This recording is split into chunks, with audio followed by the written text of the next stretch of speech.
नमस्कार मित्रों, मैं अपना संक्षिप्त में परिचय देता हूं। मेरा नाम है राहुल चिमनभाई मेहता।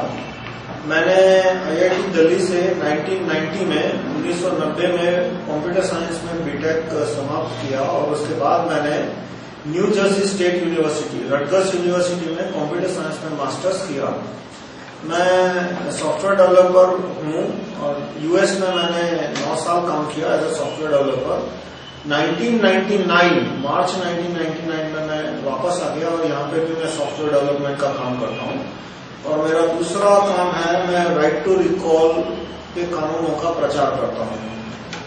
अक्टूबर 1998 में मैंने राइट टू रिकॉल के कानून का प्रचार करना शुरू किया और मैं ये जानकारी फैलाने की कोशिश करता हूँ कि किस प्रकार से राइट टू रिकॉल, प्रधानमंत्री right to recall, Lokpal right to recall supreme court जज, right to recall reserve bank governor, किस प्रकार से इन सारे कानूनों से भारत में बहुराष्ट्रीय कंपनियों का गलत प्रभाव जो है वो कम हो सकता है, भ्रष्टाचार कम हो सकता है, एजुकेशन सुधर सकता है, ये कानूनों का मैं प्रचार करता हूं।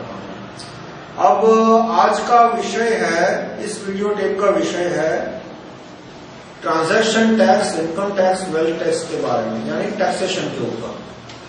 मेरा वेबसाइट है rahulmehta.com।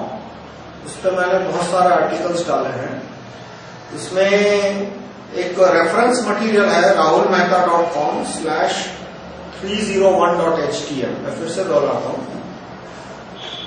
rahulmehta.com/301.htm। इसमें चैप्टर 25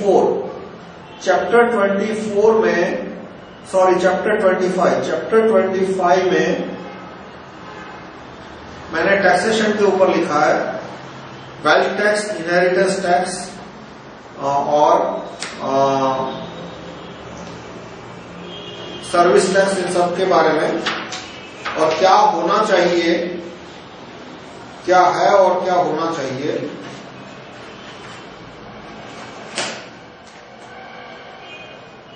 और इस वीडियो टेप में मैं ट्रांजैक्शन टैक्स के बारे में भी कुछ बोलूंगा।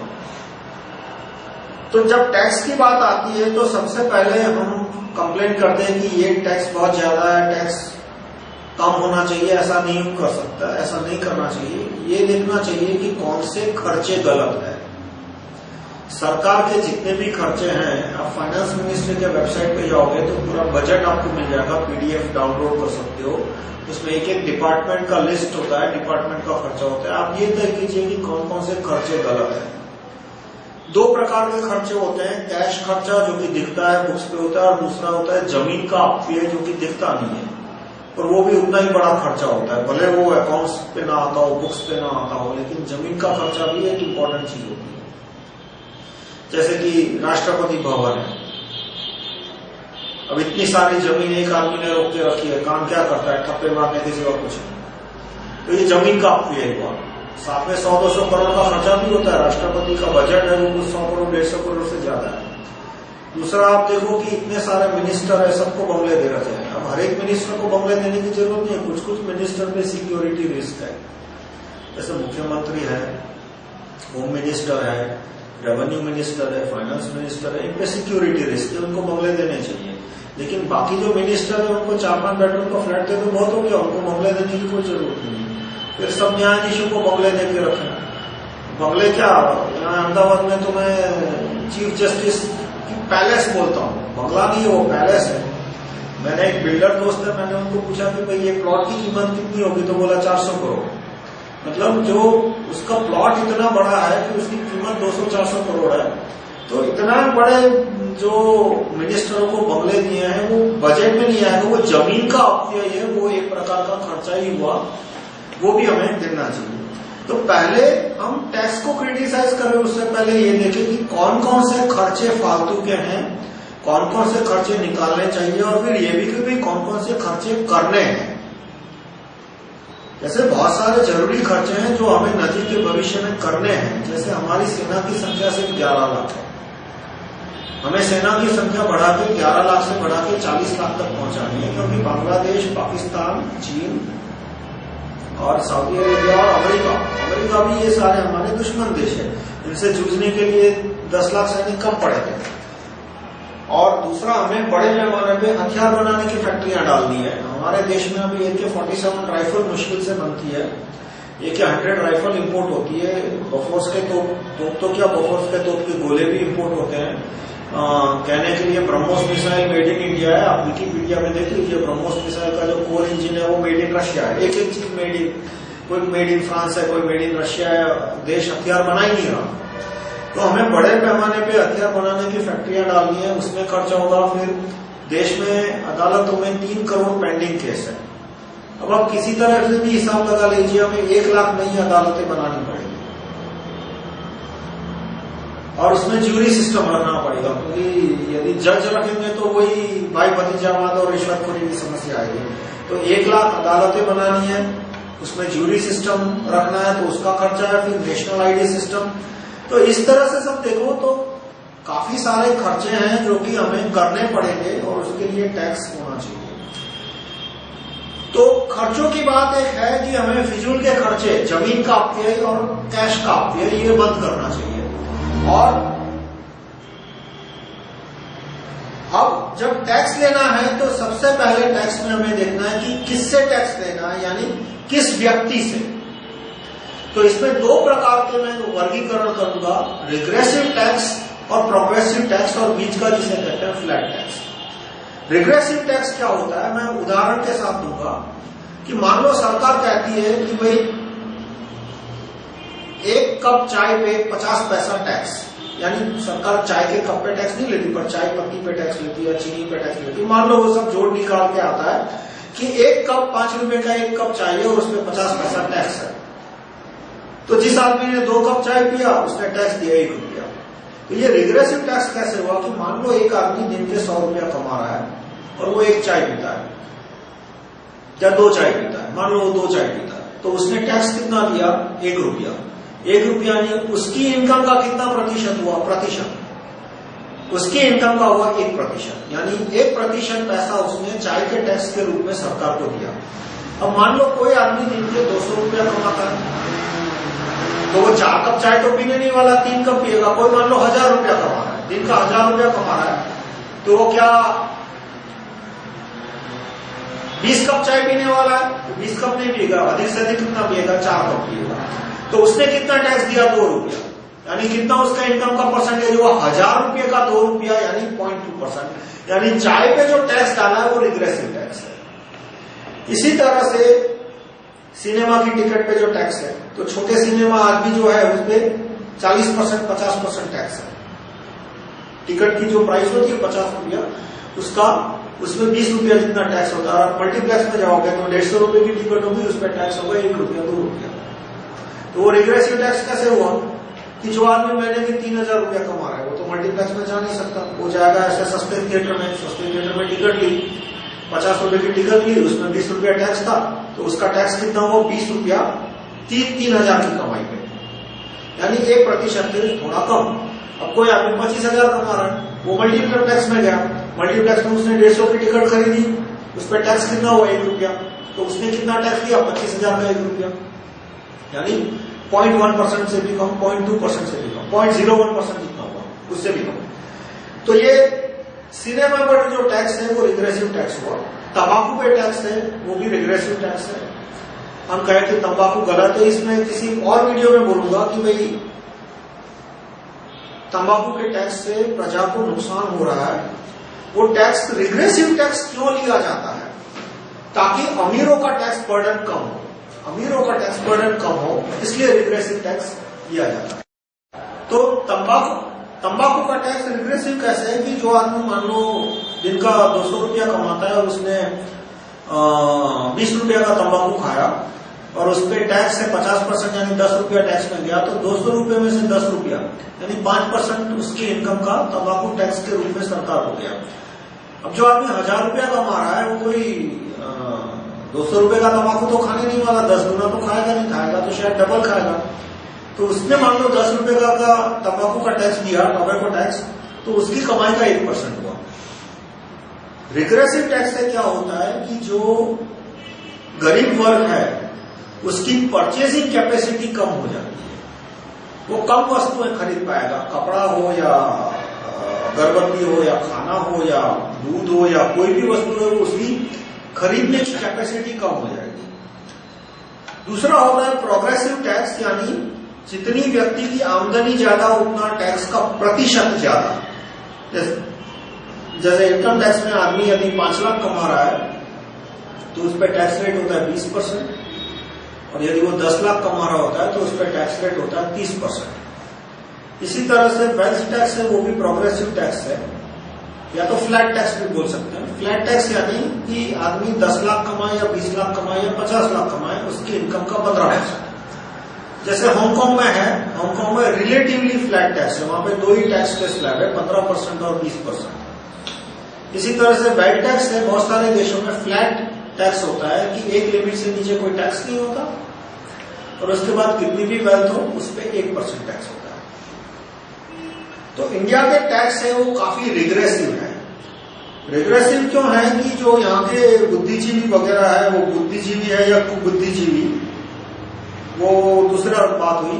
डिसइंटेलेक्चुअल, ये अंग्रेजी शब्द मैंने जो खोजा है, हिंदी में मैं उन्हें कुबुद्धिजीवी कहता हूँ और अंग्रेजी में मैं उन्हें डिसइंटेलेक्चुअल कहता हूँ। वो रिग्रेसिव टैक्स पे जोर देते हैं क्योंकि उनको जो बड़े लोग हैं उनसे स्पॉन्सरशिप और फंडिंग मिलती है। स्पॉन्सरशिप किस सेंस में कि मान लो इनहेरिटेंस टैक्स में के बारे में विद्यार्थियों को बताते हैं या वेल्थ टैक्स के बारे में बताते हैं, तो हो सकता है कि उसे पाठ्य पुस्तक लिखने के बोर्ड से निकाल दें कि भाई हम तो विद्यार्थियों को ये बात नहीं बताना चाहते कि इनहेरिटेंस टैक्स क्या होता है, वेल्थ टैक्स क्या होता है। और उस आदमी को पाठ्य पुस्तक लिखने के बोर्ड में रहना है, इसलिए वो अपनी इकोनॉमिक्स की पाठ्य पुस्तक में ये सारी चीजें लिखेगा। तो मैं किस टैक्स को प्रस्तावित करता हूं, मैं उसके बारे में इंफॉर्मेशन दूंगा। मैं प्रपोज कर रहा हूं वेल्थ टैक्स को, कि सेल्स टैक्स निकाल देना चाहिए, सर्विस टैक्स निकाल देना चाहिए, वैट वैल्यू एडेड टैक्स भी निकाल देना चाहिए, और उसके बजाय वेल्थ टैक्स होना चाहिए। वेल्थ टैक्स की मैं डेफिनेशन करता हूं, 2 पार्ट में मैं डिवाइड करूंगा। Wealth tax non agricultural land के लिए, शहर की जमीन के लिए, और एग्रीकल्चरल लैंड के लिए, वो दोनों अलग अलग है। नॉन एग्रीकल्चरल वेल्थ टैक्स के लिए इसका सारा डिस्क्रिप्शन मैंने राइटिंग में दिया है। मैंने राइटिंग में एक क्लॉज यहाँ पे दिया है। ये किताब आपको मिलेगी rahulmehta.com/301.htm पर, rahulmehta.com/301.htm, उसका चैप्टर 25। वेल्थ टैक्स का जो डिस्क्रिप्शन इस तरह से है कि प्रति व्यक्ति 250 स्क्वायर फीट जमीन और 500 स्क्वायर फीट कंस्ट्रक्शन पे कोई टैक्स नहीं। यानी एक आदमी के परिवार में मान लो 5 व्यक्ति है, हस्बैंड वाइफ, 2 लड़के और सीनियर सिटीजन, माता पिता सास ससुर, एक मान लो, तो उस पे उसका फ्री कोटा होगा 250 गुना 4 और सीनियर सिटीजन का डबल कोटा, यानी 1500 स्क्वायर फीट जमीन और 3000 स्क्वायर फीट कंस्ट्रक्शन पे कोई टैक्स नहीं लगेगा। फिर वो घर हो या दुकान हो या उसकी छोटी मोटी फैक्ट्री हो, उस पर कोई टैक्स नहीं हुआ। यानी 3000 स्क्वायर फीट यानी कितना हुआ?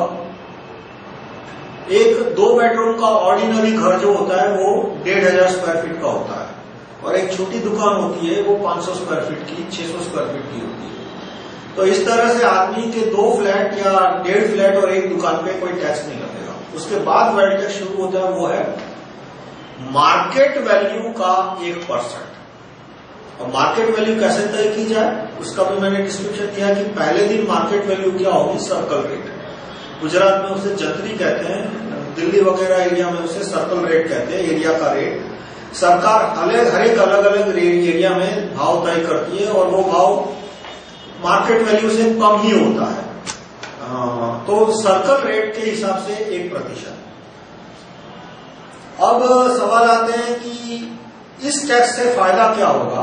इस टैक्स से फायदा ये होगा कि जो मकान आज की तारीख में 40-50 लाख का है, उसका दाम 20 लाख हो जाएगा। कैसे 20 लाख हो जाएगा कि मकान में कोई भी बड़ा शहर ले लीजिए, अहमदाबाद, दिल्ली, बम्बई, तो उसमें 2 पार्ट होते हैं, मकान की कीमत यानी कंस्ट्रक्शन की कीमत और जमीन की कीमत। तो अहमदाबाद में अधिकतर एरिया में कंस्ट्रक्शन की कॉस्ट होती है कुल मकान के कॉस्ट की 25% जितनी, 40% से ज्यादा नहीं। बाकी जो 60-65% होती है वो जमीन की कॉस्ट होती है। बॉम्बे में जमीन का तो 80% होता है, 80% है वो जमीन की कॉस्ट और कंस्ट्रक्शन कॉस्ट तो 20%। अब जो 1% वेल्थ टैक्स जब आएगा तो जिन लोगों के पास हजारों खाली फ्लैट है, जैसे कुछ केंद्र सरकार में मंत्री है, काम तो खेती का करते हैं या तो कभी कभी क्रिकेट खेलते हैं, ऐसा कहा जाता है कि पूना में उनके पास 20,000 फ्लैट है, अकेले पूना में उनके पास 20,000 फ्लैट है, बाकी पूरे हिंदुस्तान में कितने होंगे भगवान जाने। तो या तो उनका नार्को टेस्ट लेके पता लगाया जा सकता है कि पूरे इंडिया में उनके कितने फ्लैट है। तो जिनके इस तरह से 20,000 फ्लैट है, 10,000 फ्लैट है, 1,000 फ्लैट है, 50 फ्लैट भी है, उनको जब 1% टैक्स देना पड़ेगा साल का, यानी मकान की कीमत मान लो उसके 50 लाख है तो उसे साल का 50,000 टैक्स देना पड़ेगा। तो या तो वो मकान को किराए पे देगा या तो बेच देगा। उसके पास 1000 में 1-2 मकान तक तो चलो उसने झेल लिया, अपने इनकम में से दे रहा है, पर किसी के पास यदि 100 मकान है तो 50 लाख, हर एक मकान पे 50,000 यानी साल का 50 लाख उसको टैक्स देना है, तो अपनी इनकम में से नहीं दे सकता, उसको फ्लैट किराए पे देना पड़ेगा या तो फ्लैट बेचना पड़ेगा। तो किराए पे देगा या बेचेगा, सप्लाई बढ़ जाएगा, सप्लाई बढ़ जाएगा तो दाम कम हो जाएगा, यानी जमीन के दाम कम हो जाएंगे। देखिए ये जो वेल्थ टैक्स का कानून मैंने प्रपोज किया उससे कंस्ट्रक्शन का रेट कम नहीं हो रहा, ईंट तो उसका तो जो कीमत है वही रहेगी, सीमेंट तो उसकी तो जो कीमत है वही रहेगी, पर जमीन की कीमत कम हो गई। अब मैंने जो वेल्थ टैक्स की जो बात की उसमें मैं कुछ और बात बता दूं जो कि आज के टैक्स के कानूनों से कहां अलग आती है, कि खाली जमीन पे भी टैक्स लगाया जाएगा। जितनी जमीन शहर की लिमिट के अंदर है और यदि वो खाली है तो उस पर टैक्स लगाया जाएगा मार्केट वैल्यू का 1%। तो इससे जिन लोगों ने मीलों की मील जमीन खरीद के रखी है वो उस जमीन को कुछ ना कुछ उपयोग शुरू कर देंगे, या तो पार्किंग लॉट की तरह इस्तेमाल शुरू कर देंगे, या तो उसमें छोटे मोटे घर बना के किराए पे दे देंगे, कोई ना कोई उसका उपयोग शुरू कर देंगे। और जैसे उपयोग शुरू करेंगे तो उतना इकोनॉमी में पॉजिटिव कंट्रीब्यूशन शुरू हो जाएगा और जमीन के दाम कम हो जाएंगे, जैसे मैंने बताया कि सप्लाई बढ़ेगा। दूसरा है कि जो ट्रस्ट है उस पर भी टैक्स लगेगा। अब ये जो ट्रस्ट की जमीन पे टैक्स लगाने का जो कानून है वो मेरा उसका डिटेल में थोड़ा देता हूं, कि कोई भी हिंदुस्तानी अधिक से अधिक 5 ट्रस्ट का मेंबर बन पाएगा और हर एक ट्रस्ट को प्रति मेंबर साल के 100 रुपए का वेल्थ टैक्स में से छूट मिलेगी। यानी कि मान लो मैं एक स्कूल चला रहा हूं और स्कूल में मैंने जमीन ली है और जमीन और मकान की मार्केट वैल्यू आ रही है 5 करोड़, तो मेरे पे टैक्स होगा 50 लाख। लेकिन यदि उस स्कूल में मैं 5,000 बच्चों को पढ़ा रहा हूं या 2,500 बच्चों को मैं पढ़ा रहा हूं तो मेरे पे वेल्थ टैक्स आएगा 0। 0 कैसे आएगा कि मैं स्कूल में जितने भी लड़कों को पढ़ा रहा हूं मैं उनके माँ बाप को कह सकता हूं कि भाई आप मेरे ट्रस्ट के मेंबर हो। क्यों? क्योंकि मैं आपके लड़कों को पढ़ा रहा हूं। और यदि मेंबर नहीं बनते तो कोई बात नहीं, जो वेल्थ टैक्स आ रहा है पर स्टूडेंट 100 रुपए का 200 रुपया वो भर दो। तो यदि वो आदमी को मेंबर बनने में तो कोई पैसा उसको देना नहीं है, उसका लड़का जिस शाला में पढ़ रहा है उसका वो मेंबर बन जाए, तो इस तरह से उसके लड़का जिस शाला में पढ़ रहा है इफेक्टिव वेल्थ टैक्स उसका 0 हो गया। फिर ये बात अलग है कि यदि मैं कोई 5 स्टार शाला चला रहा हूं जिसका 100 एकड़ का कैंपस है, जैसे शरद पवार इंटरनेशनल स्कूल है पूना के पास, उसका 100 एकड़ का कैंपस है और वहां कुछ 2-3 हजार लड़के पढ़ते हैं, तो फिर उसे वेल्थ टैक्स भरना पड़ेगा। उसको साल का 100-200 रुपया बाद कम भरना पड़ेगा, पर 5,000-10,000 प्रति स्टूडेंट वेल्थ टैक्स आएगा और उसमें 100 रुपया उसको डिस्काउंट मिल जाएगा। फिर पर यदि छोटे ट्रस्टों के स्कूल में जहां के मिडिल क्लास के लोग पढ़ते हैं वहां पे इफेक्टिव वेल्थ टैक्स कम आ जाएगा। इसी तरह से वो व्यक्ति है वो जिस मंदिर में जा रहा है उसको भी मेंबर बन सकता है, तो यदि एक 5-6 एकड़ का मंदिर है जहां पे 10-20 हजार भक्त वहां पे जाते हैं, तो उस पर वेल्थ टैक्स कितना आएगा आप कैलकुलेट कर लिए, उस पर वेल्थ टैक्स आएगा 0। फिर यदि कोई ऐसा ट्रस्ट है, रिलीजियस ट्रस्ट, जिसके मतलब 50,000, लाख, 2 लाख भक्त है, लेकिन उसकी जमीन मीलों की है, तो फिर उसे वेल्थ टैक्स भरना पड़ेगा। और इसी तरह से हॉस्पिटल है, तो आसपास के जितने लोग हैं जहां वहां पे लोग सेवा ले रहे हैं, वो उसके मेंबर बन जाए तो उस हॉस्पिटल को भी टैक्स नहीं भरना पड़ेगा। लेकिन कोई दूसरी हॉस्पिटल है जिसके पास मीलों की जमीन है, तो वहां उसे वेल्थ टैक्स भरना पड़ेगा। हिंदुस्तान में जो चैरिटेबल ट्रस्ट है, वो जमीन हथियाने का एक तरीका है, जमीन पे टैक्स न भरने का, हथियाने का नहीं, आई एम सॉरी, वो गलत वर्ड है। ट्रस्टों ने जो जमीन ली है वो कानूनी तरीके से ली है, उसमें कोई गैर कानूनी बात नहीं है, पर वो जमीन वो दिखाते कि ये ट्रस्ट की जमीन है, इसलिए हम इस पे कोई वेल्थ टैक्स नहीं भरेंगे, ये गलत कानून है। जमीन ट्रस्ट की हो तो प्रति मेंबर यानी उस व्यक्ति जिसे वो ट्रस्ट सेवा देता है, प्रति मेंबर उसे साल का 100-200 रुपया वेल्थ टैक्स कम होना चाहिए, बाकी उसके पास जितनी वेल्थ है उस पर टैक्स लगना चाहिए। दूसरा एक मुद्दा आता है डबल टैक्सेशन का, कि भाई आदमी वेल्थ टैक्स भी भरे और इनकम टैक्स भी भरे तो डबल टैक्स हुआ। तो उसका मैंने सॉल्यूशन दिया है। डबल टैक्स कैसे हुआ कि मान लो मैंने 20 लाख का मेरे पास एक घर है, उसे मैंने रेंट पे दिया है और उस पर रेंट आ रहा है मान लो साल का 1 लाख हो गया, तो 20 लाख के घर पे मैं 20,000 टैक्स भरूंगा और जो 1 लाख टैक्स आ रहा है उस पर मैं 30,000 टैक्स भरूंगा, तो टोटल टैक्स हो गया 50,000। तो ये डबल टैक्स ना हो इसके लिए मैंने इसमें प्रावधान रखा है कि आदमी जितना वेल्थ टैक्स भर रहा है उससे उसको 5 से मल्टीप्लाई करके उसके इनकम टैक्स में से उसका रिबेट दे दिया जाए। मैं फिर से गिनाता हूं कि मैंने वेल्थ टैक्स भरा 20,000 का, तो 20,000 मुझे इनकम टैक्स में से रिबेट मिल जाएगा, यानी 1 लाख का किराया आया, उस पर मुझे 30,000 इनकम टैक्स भरना है, मैंने 20,000 वेल्थ टैक्स भर दिया, तो अब मुझे इनकम टैक्स भरना पड़ेगा सिर्फ 10,000, यानी डबल टैक्स नहीं हुआ। हाँ, यदि मैंने घर खाली रखा है, उसका कोई उपयोग नहीं किया, ना किराए पे दिया, ना खुद रहा, ना कोई बिजनेस किया, तो फिर मुझे उसका 20,000 टैक्स भरना पड़ेगा, वेल्थ टैक्स। तो वेल्थ टैक्स से किस तरह से उद्योग बढ़ेंगे और अनएम्प्लॉयमेंट कम होगी, एम्प्लॉयमेंट बढ़ेगा, कि आप कोई भी उद्योग ले लीजिए, फैक्ट्री हो या छोटी मोटी दुकान हो, तो उसकी, या रेस्टोरेंट हो, तो उसकी सबसे बड़ी कॉस्ट होती है जमीन की कॉस्ट। पहले साल का किराया, दूसरे साल का किराया, और वो एक रिस्क फैक्टर बहुत बड़ा होता है कि मान लो दुकान खोली, रेस्टोरेंट खोली और चली नहीं, तो जो पहले साल का किराया है वो तो सारा पानी में गया, दूसरे साल का किराया भी पानी में गया, और जितना वो कॉस्ट ज्यादा, जितना रिस्क फैक्टर ज्यादा, उतना आदमी धंधा खोलने से हिचकिचाता है, वो शुरुआत ही नहीं करेगा।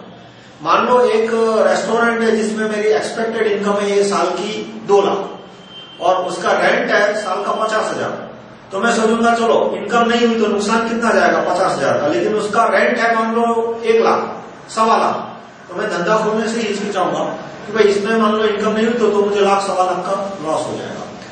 तो रेंट कैसे कम होता है कि जब मैंने बताया कि वेल्थ टैक्स आएगा तो लोग अपने जमीन को या फ्लैट को किराए पे देना शुरू करेंगे या बेचना शुरू करेंगे, तो जमीनों के दाम कम होंगे, और इससे जब जमीन के दाम कम होंगे, जमीन का किराया कम होगा, तो बड़ी संख्या में लोग उद्योग, धंधा, दुकान, रेस्टोरेंट ये सब खोलना शुरू करेंगे, तो अपने आप कॉस्ट कम हो जाएगी।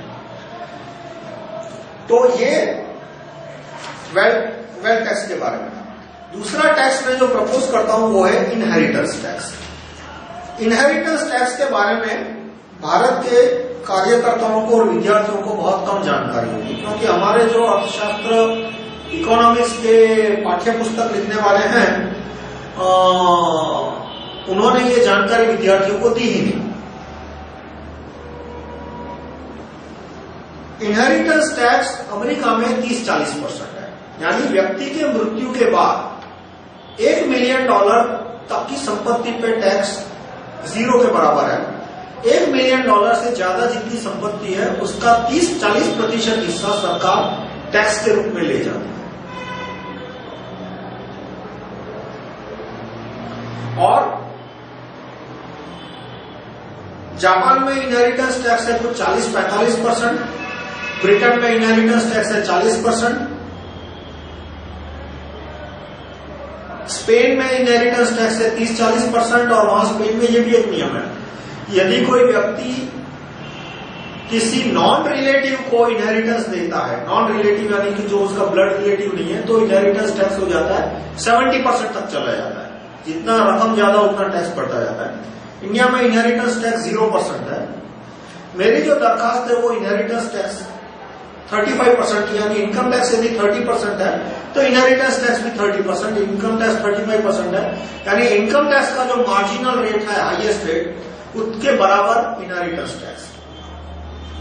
यानी उसका इनहेरिटेंस टैक्स का इम्प्लीमेंटेशन इस तरह से होगा कि व्यक्ति की मृत्यु पे कुछ एक स्क्वायर फीट यानी 200 स्क्वायर फीट पर हेयर यानी उसके उत्तराधिकारी, यानी उस व्यक्ति के मान लो 4 उत्तराधिकारी है, उसकी वाइफ है या उसके 2-3 लड़के हैं या उसके ब्रदर है, माता पिता है, उसमें सिलेक्टेड इनहेरिटर, मतलब उसमें ऐसा नहीं है कि 100 लोगों का खानदान आ जाएगा, मैंने लिस्ट बनाई है, तो उसमें पर हेयर 100 स्क्वायर फीट तक कोई इनहेरिटेंस टैक्स नहीं आएगा, और पर हेयर 1 करोड़ की प्रॉपर्टी तक। यानी यदि उसे जमीन नहीं लेनी है तो 2 करोड़, और यदि उसे जमीन लेनी है तो 100 स्क्वायर फीट प्लस 1 करोड़, और यदि सिर्फ जमीन लेनी है तो 200 स्क्वायर फीट, तब तक कोई इनहेरिटेंस टैक्स नहीं होगा। और उसके बाद जितनी प्रॉपर्टी है उस पर 30% इनहेरिटेंस टैक्स लगेगा।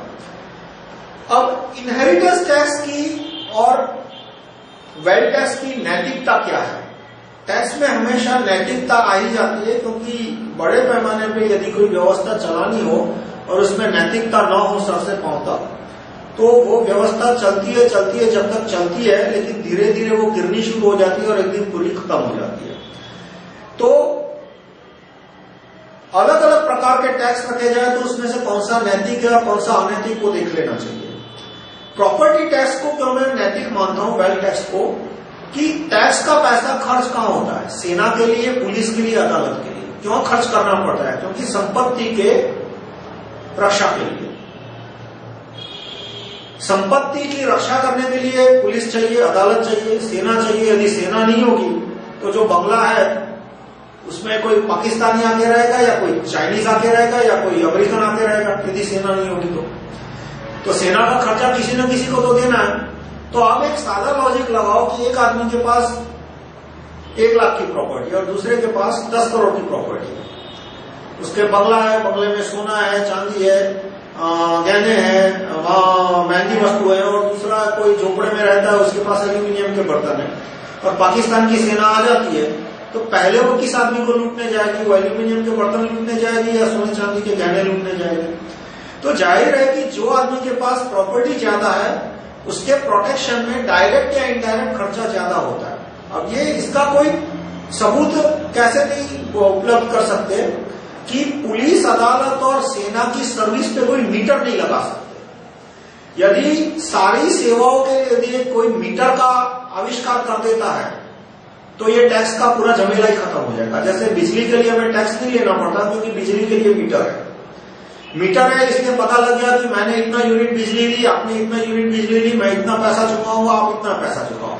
लेकिन सेना के लिए आप कोई मीटर का आविष्कार नहीं कर पाया, पुलिस के लिए कोई मीटर का आविष्कार नहीं कर पाया कि मैंने पुलिस का इतना उपयोग किया और तुमने पुलिस का इतना उपयोग किया।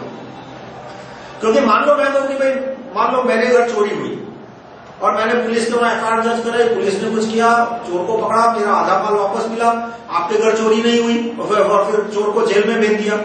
आपके घर चोरी नहीं हुई तो दलील के लिए आप कह सकते हो कि मैंने कहा पुलिस का इस्तेमाल किया, पर मैं काउंटर आर्ग्यूमेंट के रूप में कहूं कि मान लो भाई पुलिस ने मेरे चोर को पकड़ा नहीं होता, अदालत ने मेरे घर जिसने चोरी की उसको जेल में नहीं भेजा होता, तो वो चोर आपके घर भी आता। यानी जब पुलिस एक आदमी एक चोर को पकड़ती है, एक अदालत जब एक मुजरिम को जेल में भेजती है तो उसकी वजह से पूरे समाज को फायदा होता है।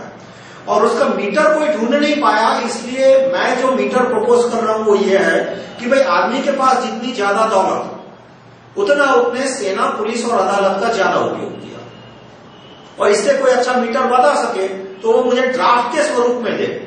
इससे अच्छे प्रपोजल तो मुझे दिन में 10 मिलते हैं, पर वो जब मैं उसे ड्राफ्ट मांगता हूं तो मुझे 2-3 जन्म की मोहलत दे देते हैं कि भाई अगले जन्म में हम ड्राफ्ट देंगे। ऐसा नहीं, आपके जो भी टैक्स का प्रपोजल है उसका ड्राफ्ट कीजिए और दिखाइए कि उसमें किस तरह से ये वेल्थ टैक्स से कम अनैतिक है। अब इनहेरिटेंस टैक्स का क्या नैतिकता है? इनहेरिटेंस टैक्स की नैतिकता ये है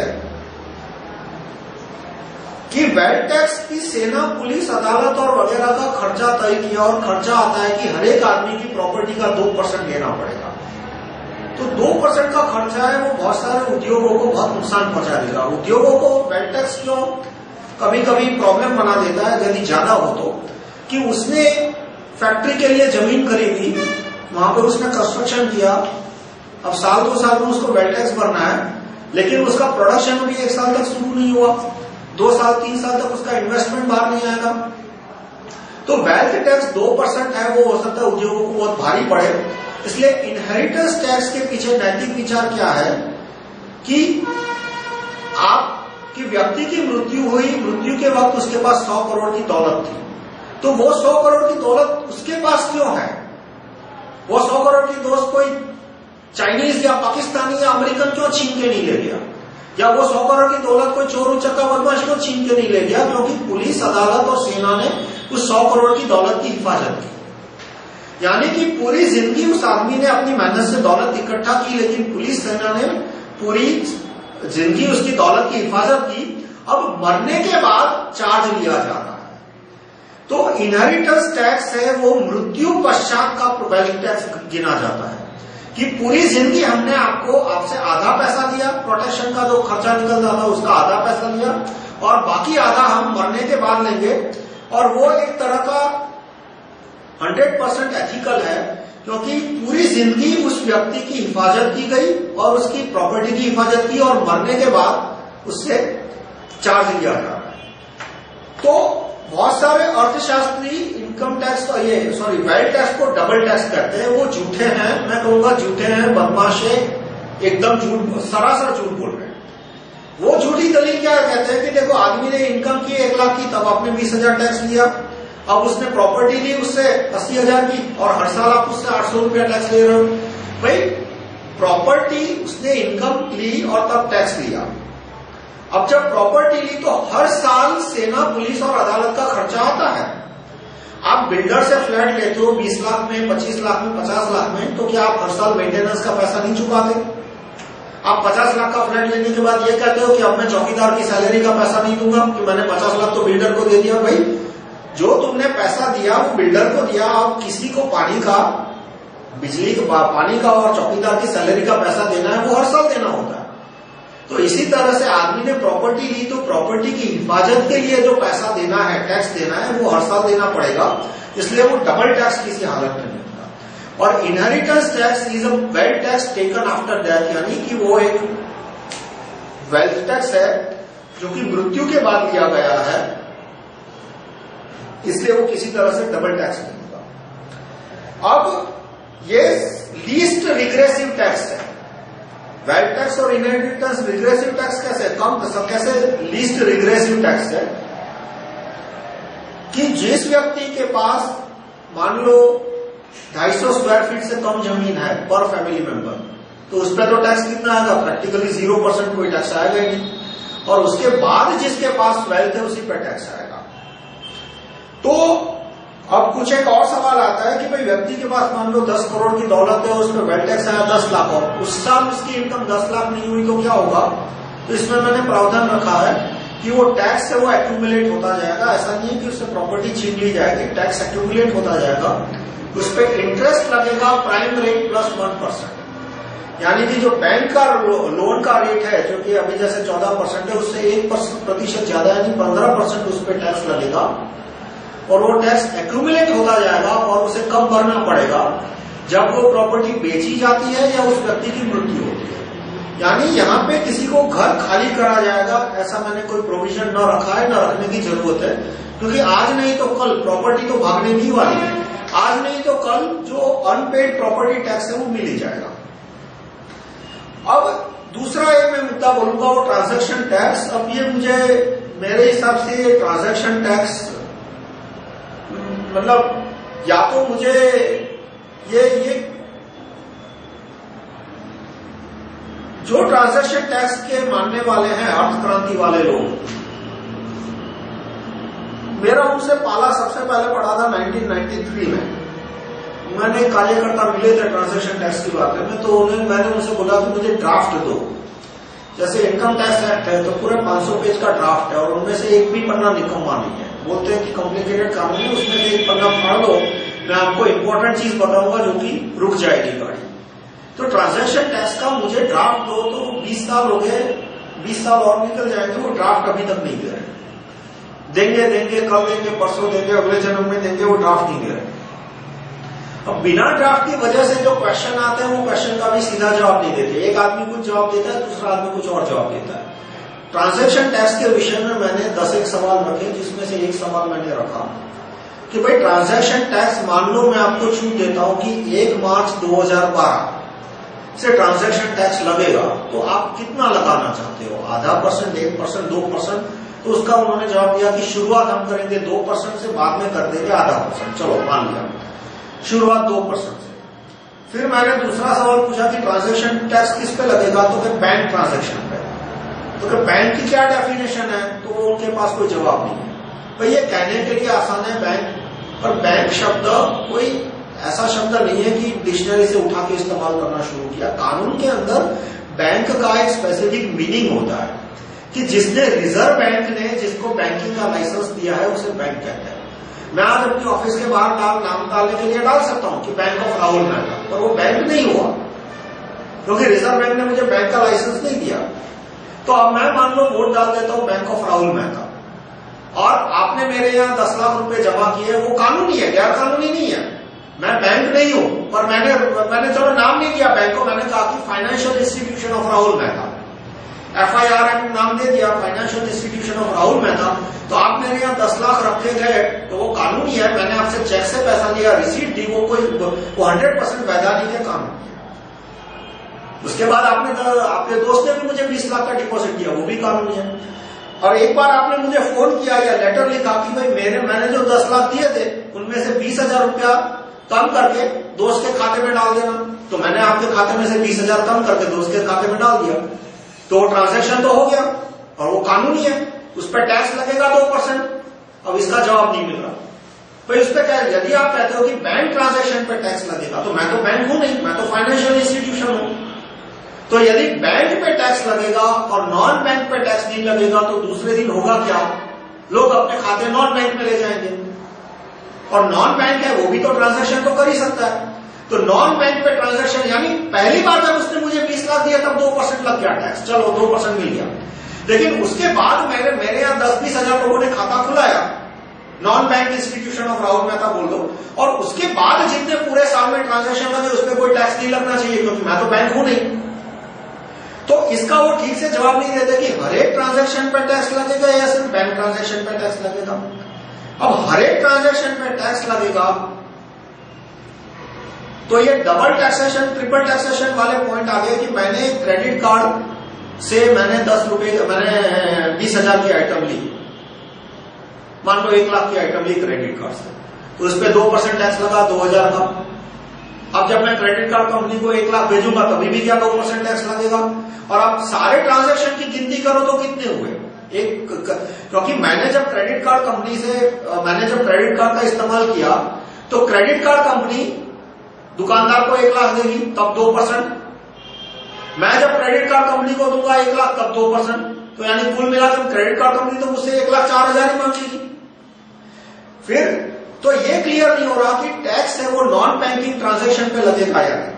ये दूसरा सवाल था मेरा। पहला सवाल में फिर से सवालों की गिनती करता हूं। पहला सवाल कि ट्रांजैक्शन दिन 1 मार्च 2012 पहले दिन जब आपको सत्ता दी गई तब कितना होगा? तब बोला 2%। तो नॉन बैंकिंग ट्रांजैक्शन पे टैक्स लगेगा या नहीं, उसका कोई खुलासा नहीं हुआ। दूसरा सवाल है कि मैंने अपने रिश्तेदार से 10 लाख रुपया उधार लिया, 1 महीने बाद 1% ब्याज के साथ, यानी 10 लाख और 10,000 रुपया मैंने उसे लौटाया, तो अभी 2% टैक्स ये 10,000 पे लगेगा या 10 लाख 10,000 पे लगेगा या 10 लाख पे भी लगेगा और 10 लाख 10,000 पे भी लगेगा। तो आप ये सवाल अर्थक्रांति में मानने वाले 10 लोगों से पूछिए, आपको 3 अलग अलग जवाब मिलेंगे। एक आदमी कहेगा सिर्फ 10,000 पे लगेगा, दूसरा कहेगा सिर्फ 10 लाख पे लगेगा, तीसरा कहेगा 10,10,000 पे लगेगा। अब 10,000 पे 2% लगता है तो पहले तो ये ट्रांजैक्शन टैक्स कैसे हो, तो इनकम टैक्स हो गया। और कैसे आप तय करोगे कि कौन से ट्रांजैक्शन पे टैक्स लगाना और नहीं लगाना? बैंक को इंस्ट्रक्शन भेज दिया कि सारे ट्रांजैक्शन में 2% टैक्स लगाना है, तो बैंक को कैसे पता लगेगा कि ये 10 लाख उसने लोन किया, ये 10 लाख है वो प्रिंसिपल है या लोन रिपेमेंट है? जो पहले 10 लाख थे वो प्रिंसिपल थे, दूसरा 10,10,000 था, उसमें 10 लाख प्रिंसिपल रिपेमेंट था, 10 लाख इंटरेस्ट था। पर बैंक को कैसे पता चलेगा? क्या मुझे हर एक चेक के नीचे लिखना पड़ेगा कि मैं लिखने के लिए तो मैं झूठ भी लिख सकता हूं, तो बैंक वेरीफाई कैसे करेगा? उसके बाद सवाल आता है कि यदि 10 लाख पे या 10,10,000 दोनों मिला के यानी 20,10,000 पे 2% टैक्स लगा, तो मैं दावे के साथ कहता हूं कि ट्रांजैक्शन टैक्स यदि 1 मार्च को आता है तो 7 मार्च 2012 तक पूरी इंडिया की इकोनॉमी बंद हो जाएगी। यदि शॉर्ट टर्म लैंडिंग जिसे बोलते हैं, शॉर्ट टर्म लैंडिंग के बिना दुनिया की कोई इकोनॉमी नहीं चल सकती, भारत की इकोनॉमी तो नहीं चल सकती आज की तारीख। शॉर्ट टर्म लैंडिंग यानी 1 महीने से कम, उसे शॉर्ट टर्म लैंडिंग बोला जाता है। मिड टर्म लैंडिंग ये इनफॉर्मल टर्म्स है, कोई लीगल डेफिनेशन नहीं है। मिड टर्म बोला जाता है 1 महीने से लेके 1 साल, और लॉन्ग टर्म लैंडिंग बोली जाती है 1 साल से ऊपर।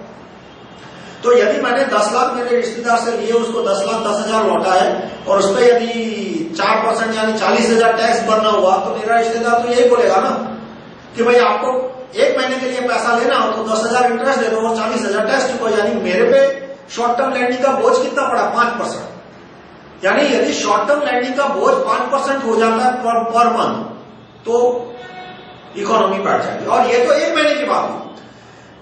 बहुत सारे लेजिटिमेट बिजनेस है जो कि 1 हफ्ते के लिए पैसा उधार लेते हैं। 1 हफ्ते के लिए पैसा उधार लेते हैं, यानी किस तरह से कि 1 करोड़ रुपया लिया और 1 हफ्ते बाद उन्होंने 2% ऑफ द मंथ, यानी 2% 1 वीक का हुआ, 2% डिवाइड बाय 4 यानी 0.5%, यानी 1 करोड़ का 0.5% यानी 50,000। तो 1 करोड़ पैसा उधार लेंगे और 1 हफ्ते बाद वो 1 करोड़ और 50,000 चुकाएंगे। अब इसपे यदि 2% टैक्स दोनों साइड पे लग गया, तो ये आदमी 1 करोड़ उधार नहीं ले पाएगा, लेगा ही नहीं, यार वो वायबल ही नहीं रहा। तो शॉर्ट टर्म लैंडिंग पूरा धंधा बैठ जाएगा। शॉर्ट टर्म लैंडिंग का धंधा बैठ गया तो पूरी इकोनॉमी बंद हो जाएगी। तो इसमें यह जवाब दिया जाता है कि भाई एक बार ट्रांजैक्शन टैक्स आएगा तो बैंक के पास इतना पैसा आएगा कि प्राइवेट लैंडिंग की जरूरत नहीं पड़ेगी। ये नामुमकिन है। पूरी इकोनॉमी आज की दुनिया प्राइवेट लैंडिंग पे चलती है।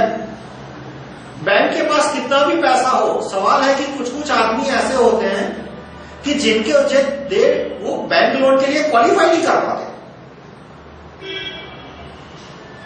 जैसे कि मेरे कुछ रिश्तेदार हो, मान लो कहने के लिए, मुझे उनमें भरोसा है, पर बैंक उनमें भरोसा नहीं करेगी, क्योंकि ना उनके पास इतनी प्रॉपर्टी है, ना उनके पास इतने क्लियर डॉक्यूमेंट है, ना उनकी इतनी कैपेसिटी है कि वो शॉर्ट टर्म के लिए दे सके।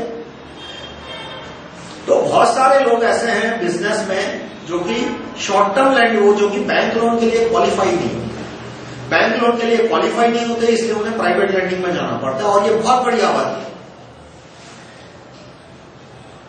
हिंदुस्तान के 40 मतलब यूं समझो 60-70% लोगों के पास कोई डॉक्यूमेंट नहीं है कि जिसके आधार पर उन्हें 1 रुपया भी बैंक लोन मिल सके। न उनके पास कोई प्रॉपर्टी डॉक्यूमेंट है, न उनके पास कोई इनकम स्टेटमेंट है, न उनके पास कोई एम्प्लॉयमेंट का रिकॉर्ड है, उनके पास कुछ नहीं।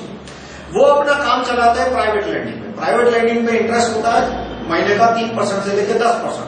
वो कम कराने के मैंने काफी सारे सुझाव दिए कि कैसे प्राइवेट लैंडिंग में इंटरेस्ट रेट कम हो सकता है, कि बैंक का इंटरेस्ट यदि 1% पर मंथ हो तो ऐसे हम व्यवस्था खड़ी कर सकते हैं कि प्राइवेट लैंडिंग में 2-3% से ज्यादा इंटरेस्ट हो।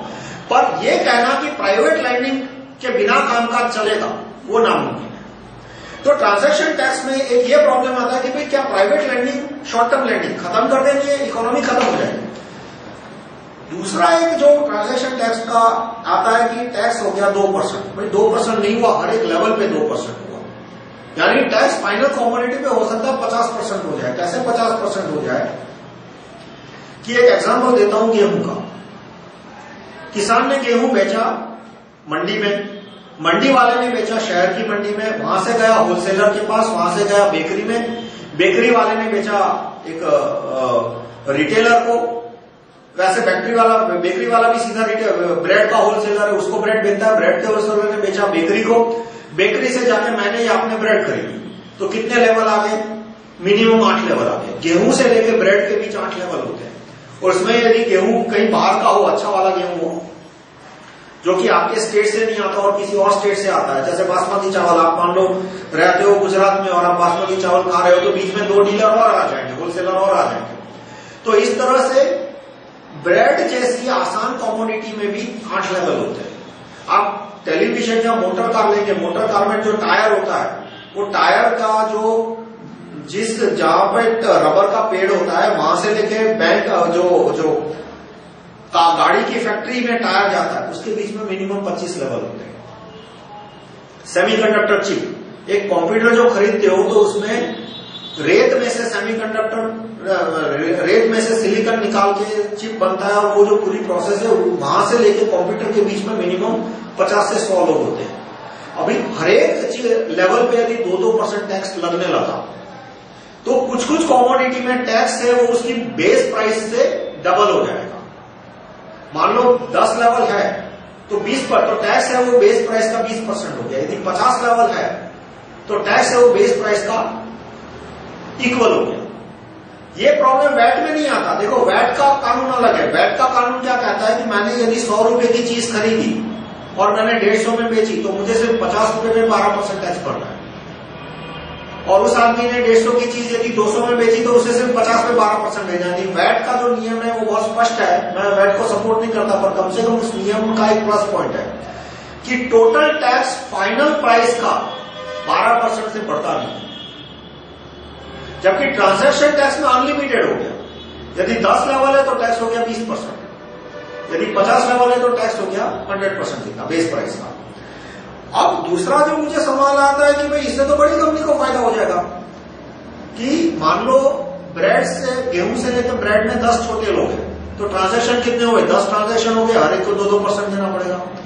लेकिन वॉलमार्ट जैसी कोई बड़ी कंपनी आती है, सीधा गेहूं खरीद के अपनी दुकान में ब्रेड बना के बेचती है, तो उसको ट्रांजैक्शन कितना हुआ? 1 या 2 ट्रांजैक्शन हुए, तो उसको ट्रांजैक्शन टैक्स भरना पड़ेगा 2% या 4%। तो इससे ये जो हर एक लेवल पे 2% लेने की बात है, उससे बड़ी कंपनियों को गलत फायदा हो रहा है। देखो, यदि बड़ी कंपनियों को सच्चा फायदा हो रहा है तो मुझे कोई आपत्ति नहीं है। मैं वॉलमार्ट का विरोधी इसलिए हूं क्योंकि वॉलमार्ट अमेरिकन कंपनी है। यदि कोई हिंदुस्तान की कंपनी वॉलमार्ट जैसी बड़ी चेन बनाती है तो मैं उसको सपोर्ट करूंगा। वॉलमार्ट है वो एफिशिएंसी का एग्जांपल है, वो इंडस्ट्रियल इंजीनियरिंग का एग्जांपल है, मैं उसको, वो प्रोग्रेस का एग्जांपल है, सच्चे अर्थ में प्रोग्रेस का एग्जांपल है। मेरी आपत्ति इसी से है कि वो एक मल्टीनेशनल कंपनी है, विदेशी कंपनी है। पर हिंदुस्तानी हो या विदेशी, बड़ी कंपनी को गलत फायदा मिले वो भी ठीक नहीं है। ट्रांजैक्शन टैक्स है वो बड़ी कंपनी को गलत फायदा दे रहा है कि सिर्फ उसको बड़े होने की वजह से फायदा मिल रहा है, ये नहीं कि वो ज्यादा एफिशिएंट है इसलिए फायदा मिल रहा है। वो कंपनी बड़ी है, उस खेत भी उसका, मंडी भी उसकी, बेकरी भी उसकी, दुकान भी उसकी, सिर्फ साइज में बड़ी है। जरूरी नहीं है कि वो 10 लोगों से एफिशिएंसी में ज्यादा बड़ी हो, तो वो साइज में बड़ी है, सब कुछ उसका एक लेवल के अंडर में, इसलिए उस पर ट्रांजैक्शन टैक्स लगेगा 2%। और जो 10 छोटे आदमी काम कर रहे हो सकता है वो ज्यादा एफिशिएंटली काम कर रहे हो, इंडिपेंडेंटली काम कर रहे हैं, पर उन पर ट्रांजैक्शन लगेगा बीच में 10 लेवल आगे, इसलिए 18-20%। तो ये भी एक पॉइंट है जो कि जिसका जवाब अर्थक्रांति से नहीं मिल रहा। तो ट्रांजैक्शन टैक्स के बारे में मैं ये कहूंगा कि पहले तो मुझे ड्राफ्ट दिया जाए, और मैं आज नहीं मांग रहा, ये ड्राफ्ट में 1993 से मांग रहा हूं।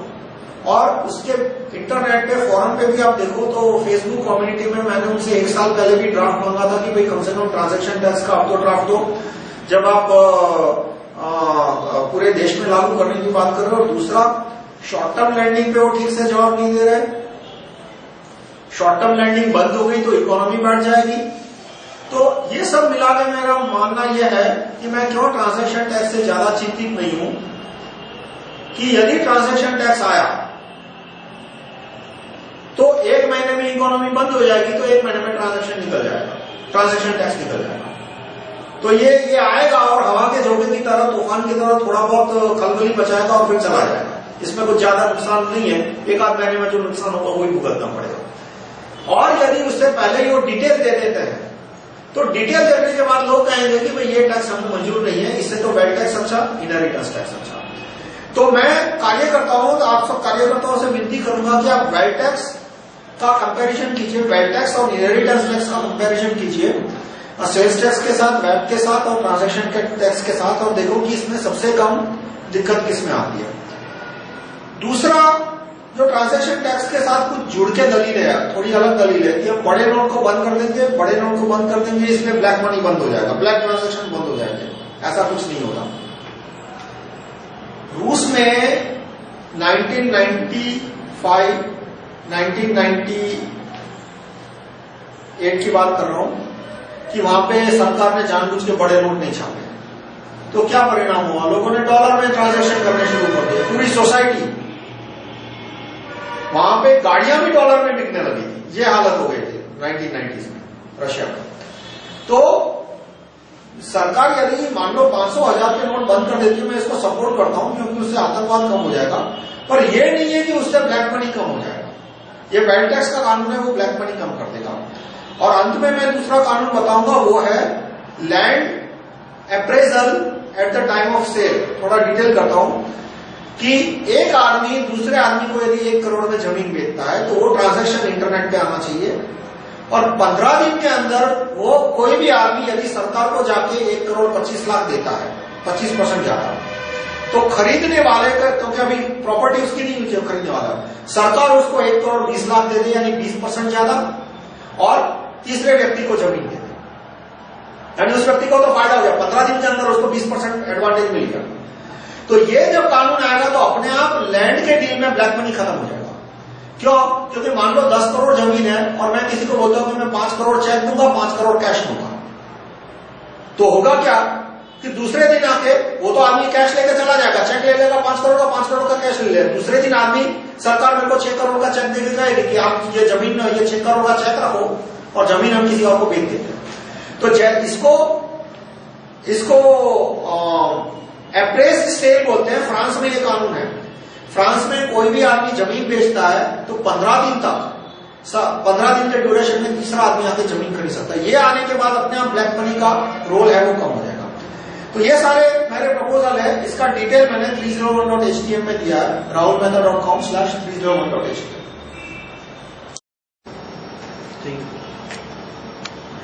हाँ, तो मैं इसको थोड़ा विस्तार से एक्सप्लेन करता हूं। काले धन की समस्या जो है 2 पार्ट में डिवाइड करनी है। विदेश का काला धन, भारत के अंदर का काला धन। विदेश के अंदर काले धन के ऊपर मैं एक दूसरी वीडियो बनाऊंगा, वो एक लंबा मुद्दा है। जो भारत के अंदर काला धन है, हम ये मान ले कि 1000 के नोट और 500 के नोट बंद कर दिए, काला धन बंद हो गया। इतना आसान नहीं है। देखो, व्यक्ति को यदि ट्रांजैक्शन करना है तो वो सोने चांदी में भी कर सकता है।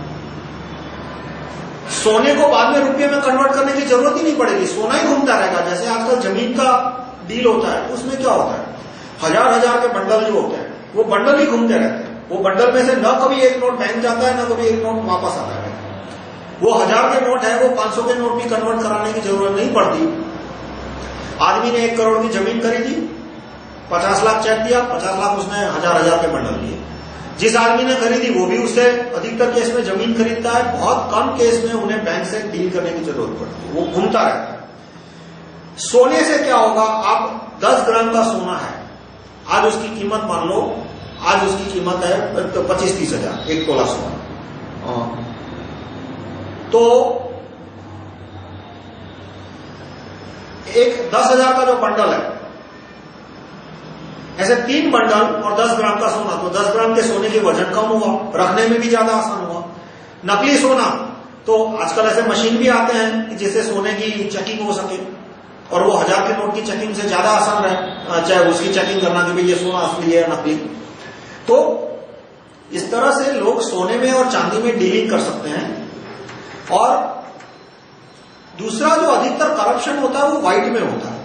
ये भी हमें नहीं मानना चाहिए कि सारा करप्शन है वो ब्लैक में ही होता है। जैसे कि कोई मल्टीनेशनल कंपनी है, वो मिनिस्टर को या जज को या IAS IPS को रिश्वत देनी होती है, तो जरूरी नहीं है कि हमेशा कैश देती है। वो उसके बोलते हैं कि भाई आपके कोई भी एक बेटे भतीजे का नाम दो और उसके नाम पे हम 10 करोड़ 20 करोड़ का चेक दे देते हैं, और वो सामने बता देगा कि वो वकील है या कंसल्टिंग कर रहा है या कुछ भी कर रहा है। तो वो तो 100% वाइट का रिश्वत हो गया। इसी तरह से कुछ लोग हैं वो SEZ में अपनी दुकान खोल लेते हैं और मल्टीनेशनल को डॉलर में पेमेंट देती है, तो आम के आम गुटलियों के दाम। एक तो तुमको पैसा भी मिल गया और उस पर टैक्स भी नहीं देना, क्योंकि वो SEZ की कंसल्टिंग इनकम है, SEZ की डॉलर की इनकम हुई। तो इस तरह से बहुत अधिकतर करप्शन है वो आज के जमाने में व्हाइट में ही हो रहा है। फिर भी ये ब्लैक मनी हमें कम करना चाहिए, क्योंकि ब्लैक मनी से काफी सारे दूषण आ रहे हैं। तो उसका सबसे आसान तरीका जो मैंने आपको बताया कि जो जमीन का डील होता है, लैंड डील, उसमें यदि ये कानून रख दिया जाए कि कोई भी आदमी 1 करोड़ से ऊपर का प्लॉट बेचता है और ऐसा फ्लैट बेचता है जो कि खरीदने और बेचने वाले दोनों में से ओनली फ्लैट नहीं है, यानी बेचने वाले की वो ओनली फ्लैट नहीं है और खरीदने वाला का भी ये दूसरा या तीसरा फ्लैट है, तो 15 दिन तक वो प्रॉपर्टी खाली रहेगी। 15 दिन लैंड तो खाली होती है, जो नया प्लॉट बिक रहा है वो तो खाली होता है, और उसकी जो रजिस्टर्ड प्राइस है, उस रजिस्टर्ड प्राइस से यदि 25% ज्यादा कोई देता है 15 दिन के अंदर या 15 दिन के अंदर, तो जो बायर है, जो कि अभी लैंड अभी प्रॉपर्टी उसके नाम ट्रांसफर नहीं हुई है, सेलर ने दे दी, गवर्नमेंट के पास है, बायर के नाम पे अभी ट्रांसफर नहीं हुई है, यानी अभी उसका गवर्नमेंट उसका कस्टोडियन है। तो और गवर्नमेंट को किसी ने बोला कि भाई 1 करोड़ की प्रॉपर्टी है कागज पे, मैं इसके 1 करोड़ 25 लाख देता हूं, तो जो पोटेंशियल बायर है सरकार उसको 1 करोड़ 20 लाख दे दे और बायर को बोले कि भाई देखो तुम्हें तो फायदा हो गया, 15 दिन के अंदर 20% इंटरेस्ट मिल गया तुमको। तो 1 करोड़ था, 1 करोड़ तुमने दिया और 15 दिन में हम तुमको 1 करोड़ 20 लाख दे रहे हैं, तो कोई भी जेन्युइन आदमी को कोई तकलीफ नहीं होनी चाहिए। तो ऑटोमेटिकली इससे लोग प्रॉपर्टी के ट्रांजैक्शन में ब्लैक मनी का जो इस्तेमाल करते हैं वो 5-10% से कम हो जाएगा, और इससे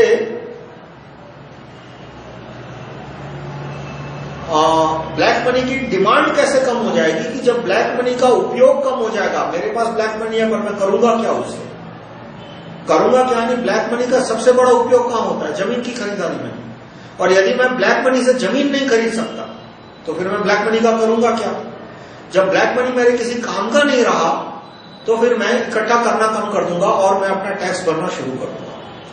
कि यदि ब्लैक मनी का जत्था कम करना है तो मैं ये सबसे आसान तरीका मानता हूं कि ब्लैक मनी का यूज वैल्यू इसका कम कर दिया है, और ये जमीन के कानूनों के द्वारा हो सकता है। अब टैक्स के विषय में जो और बातें हैं कि इनकम टैक्स के बारे में, कि इनकम टैक्स में भ्रष्टाचार है और टैक्स चोरी भी बड़े पैमाने पे होती है। उसकी वजह है कि हमारे यहाँ अकाउंटिंग सिस्टम ठीक नहीं है। अभी थोड़े बहुत इसमें ठीक होने के अच्छे प्रयत्न हुए पिछले 2-1 साल में।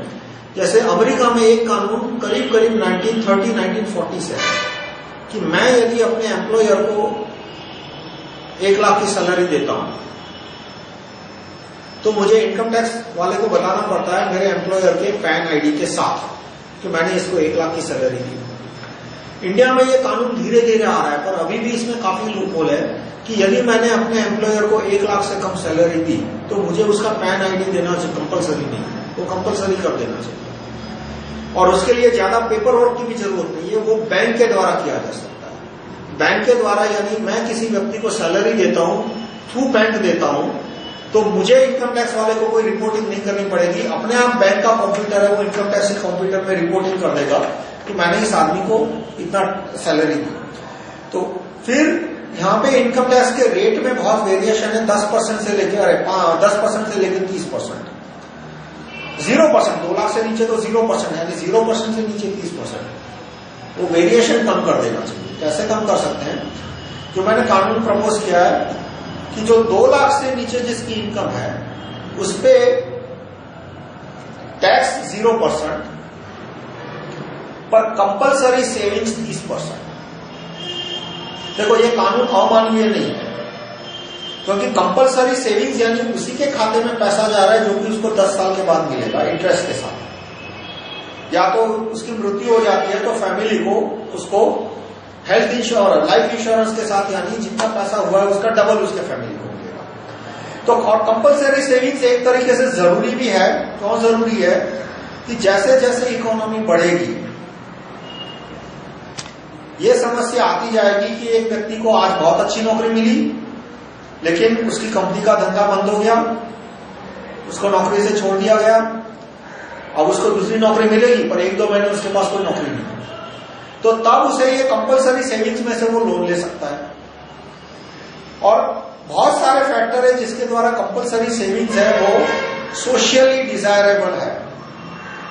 क्योंकि काफी लोग हैं वो सेविंग्स नहीं करते, पैसा उड़ा देते हैं और उसके बाद जब उनकी जरूरत आ जाती है तो उनके परिवार के सदस्यों की या सरकार की जिम्मेदारी बन जाती है। तो 2 लाख से नीचे जो इनकम है उस पर 30% कंपलसरी सेविंग्स, या तो 15% टैक्स दिया तो 15% कंपलसरी सेविंग्स। और हाँ, मैं यानी इफेक्टिवली जो भी आदमी जितना कमा रहा है उसका 30% या तो टैक्स में जाएगा या तो कंपलसरी सेविंग्स में जाएगा। तो इससे ऑटोमेटिकली सैलरी के द्वारा जो टैक्स इवेशन होता है वो कम हो जाएगा। सैलरी के द्वारा टैक्स इवेशन होता है यानी कि अक्सर लोग ऐसा करते हैं कि सैलरी देंगे 10,000 और लिखवाएंगे 20,000, या तो सैलरी देंगे 5,000 और लिखवाएंगे 10,000 और वो 5,000 उससे कैश ले लेते हैं। तो वो जब 30% का ये कानून आएगा तो उससे ऑटोमेटिकली बंद हो जाएगा। फिर ट्रांजैक्शन टैक्स के बारे में जो बोल रहा था उसमें ये भी क्लियर नहीं हो रहा कि एक फादर ने उसके बेटे को मान लो 50,000 रुपया भेजा, उसका लड़का हॉस्टल में है और फादर ने 50,000 रुपया भेजा उसको, तो उस पर ट्रांजैक्शन टैक्स लगेगा या नहीं वो क्लियर नहीं हो रहा। फिर इसी तरह से फैमिली मेंबर के बीच कभी कभी ट्रांजैक्शन करने पड़ते हैं कि एक आदमी के खाते में कम पैसा है और उसमें कोई इंटरेस्ट नहीं लगता, एक फैमिली मेंबर दूसरे फैमिली मेंबर से कोई इंटरेस्ट नहीं लेते, पर ट्रांजैक्शन तो करने पड़ते हैं। तो और फिर रिवर्स ट्रांजैक्शन भी हो गए कि भाई एक भाई ने दूसरे भाई को 1 लाख 2 लाख दिए, मेडिकल इमरजेंसी दिया, कोई भी रीजन दिया और 3-4 महीने बाद वो पैसा वापस लौटा रहा है, तो क्या दोनों में 2% टैक्स लगेगा? वो क्लैरिटी नहीं है। देखो, मैं यदि टैक्स लगाना है 2% तो मैं बोलता हूं लगा दो 2%, पर कम से कम क्लियर तो हो कि भाई 2% लगने वाला है। और एंड में उनका तर्क आता है कि बाद में हम ट्रांजैक्शन टैक्स 0.5% कम कर देंगे, 0.5% कर देंगे, 2% से शुरुआत होगा, बाद में 0.5% होगा। भाई पहले 2% जब ट्रांजैक्शन होगा तो इकोनॉमी चलेगी तो 0.5% करने का मौका मिलेगा ना। 2% ट्रांजैक्शन टैक्स डालेगा तो मेरा तो मानना है 1 महीने में देश की इकोनॉमी बंद हो जाएगी। तो 0.5% क्या, जब इकोनॉमी बंद हो जाएगी तब ना 2% टैक्स आएगा ना 0.5% टैक्स आएगा। कि इकोनॉमी बंद हो जाएगी क्यों? क्योंकि यदि हर एक लेवल पे 2% टैक्स लगता है तो फाइनल प्रोडक्ट में टैक्स का परसेंटेज कितना हो गया? फाइनल प्रोडक्ट में टैक्स का परसेंटेज हो गया 20 से 50%। मान लो 10 लेवल है उस कमोडिटी में तो फाइनल टैक्स हो गया 20%। जो मैंने एग्जांपल दिया कि गेहूं से लेकर ब्रेड तक यदि 10 लेवल है तो हर एक लेवल पे 2% टैक्स लगा तो टैक्स हो गया 20%। तो एक पैरेलल इकोनॉमी शुरू हो जाएगी कि बिल की और बिना बिल की। हर एक लेवल पे आदमी कहेगा कि भाई बिल के साथ लेना है तो ब्रेड आएगी 120 रुपए की, बिना बिल की लेनी है तो 100 रुपए की। देखो 2% नहीं, 2% नहीं होगा, 20%। क्यों? क्योंकि ब्रेड वाले के ऊपर जो लेवल है उसमें हर एक लेवल पे ये होगा। ब्रेड के ऊपर का लेवल है वो बोलेगा कि भाई आपको ब्रेड लेना है बिल के साथ तो 118, बिना बिल का लेना है तो 100 रुपया। उसके ऊपर का लेवल कहेगा कि बिना बिल लेना है तो 100 रुपया, बिल के साथ लेना है तो 116 रुपया। क्योंकि 10 लेवल है, हर एक लेवल पे 2-2 रुपया लगने वाला है, तो हर एक लेवल पे एक पैरेलल इकोनॉमी शुरू हो जाएगी बिना बिल की, जो कि आज वैट में भी हो रहा है। वैट में 12% वैट है, तो आप देखो काफी जगह पे बिना बिल 12% कम होता है और बिल मांगो तो 12% 15% ज्यादा मांगते हैं। और वो जो पूरी बिना बिल की इकोनॉमी होती है वो पूरी फैक्ट्री से लेकर दुकानदार और फैक्ट्री से भी आगे जो प्राकृतिक संसाधन जिस खान में निकलते हैं वहां से लेकर फैक्ट्री से ये पूरा चेन चलता है। मेरा जो दरखास्त है कि वैट के कानून को पूरा निकाल दिया जाए, वैट को, सर्विस टैक्स को, एक्साइज को पूरा निकाल दो। एक्साइज सिर्फ गाड़ियों पे होना चाहिए, गाड़ियों पे इसलिए कि उससे जो पैसा आ रहा है वो सड़क बनाने के काम आ सके। वो एक तरह का फीस हुआ, वो टैक्स नहीं हुआ, फीस हुआ। और सड़क का जो खर्चा है वो सिर्फ गाड़ी के टैक्स से आना चाहिए और किसी टैक्स से नहीं आना चाहिए। तो ये और तो ट्रांजैक्शन टैक्स आने के बाद कैश इकोनॉमी शुरू हो जाएगी। और ये कहना कि हम 1000 के नोट कैंसिल कर देंगे या 500 के नोट कैंसिल कर देंगे तो कोई कैश कभी नहीं पाएगा, सबको जबरदस्ती चेक से करना पड़ेगा ऐसा जरूरी नहीं है। लोग सोना चांदी में या डॉलर में ट्रांजैक्शन शुरू कर सकते हैं। और हुआ भी है 1990s में, रशिया रोक नहीं पाया, बड़े पैमाने पे लोगों ने डॉलर को इस्तेमाल करना शुरू किया था। और आज की तारीख में हिंदुस्तान में अब सोना चांदी के ट्रांजैक्शन को कैसे रोकोगे? क्या एक कानून ला रहे हो कि सोना बैन है, जैसे चाइना में है? चाइना में सोना बैन है, अभी थोड़ा बहुत छूट थी, लेकिन आज से 20 साल पहले तो सोने की एक अंगूठी रखना, एक तोला सोना अलाउड था, 10 ग्राम। एक आदमी के पास यदि 10 ग्राम से ज्यादा सोना हो तो उसे जेल की सजा हो सकती थी चाइना में। यानी सोना वहां पे बैन था, चांदी भी बैन था। तो क्या यहाँ हिंदुस्तान में कानून लाना है कि सोना और चांदी पे बैन हो? और यदि बैन नहीं है सोना चांदी पे, तो एक जो 30,000, 10,000 की और 1,000 के नोट की 3 थप्पियां हैं, 30,000, और सोने का एक 10 ग्राम का सिक्का, वो बराबर हुआ, तो आदमी कैश का ट्रांजैक्शन है वो सोने के सिक्कों से करेगा। तो ये सारे मुद्दे में मैं आप कार्यकर्ताओं को फिर से कहूंगा कि वेल्थ टैक्स का डिटेल क्लॉज पढ़िए और ट्रांजैक्शन का डिटेल क्लॉज बाय क्लॉज पढ़ के दोनों को कंपेयर कीजिए कि इससे रिग्रेसिवनेस, यानी छोटे आदमी पे ज्यादा टैक्स आ रहा है या संपत्तिवान आदमी पे ज्यादा टैक्स आ रहा है, वो कैलकुलेट किया जाए। और इसके बाद आपको डिसाइड करना चाहिए कि कौन से टैक्स के कानून को आपको समर्थन देना चाहिए। और आपके जो संगठन में जो वरिष्ठ लोग हैं उनसे भी आप अनुरोध कीजिए कि वेल्थ टैक्स और ट्रांजैक्शन टैक्स का और इनकम टैक्स का और वैट का, सारे टैक्स का कंपैरिजन किया जाए मीटिंगों में, उसके डिटेल्स पे डिस्कशन किया जाए, उसके पैरामीटर चेक, अलग अलग देशों ने क्या किया है, उसके अलग अलग देशों से उसकी इकोनॉमी पे क्या प्रभाव हुआ, जिन जिन देशों ने इनहेरिटेंस टैक्स और वेल्थ टैक्स का उपयोग किया उस देश की प्रगति बढ़ी है। और इस तरह से आप तय करें कि कौन सा टैक्स देश में लगना चाहिए। धन्यवाद।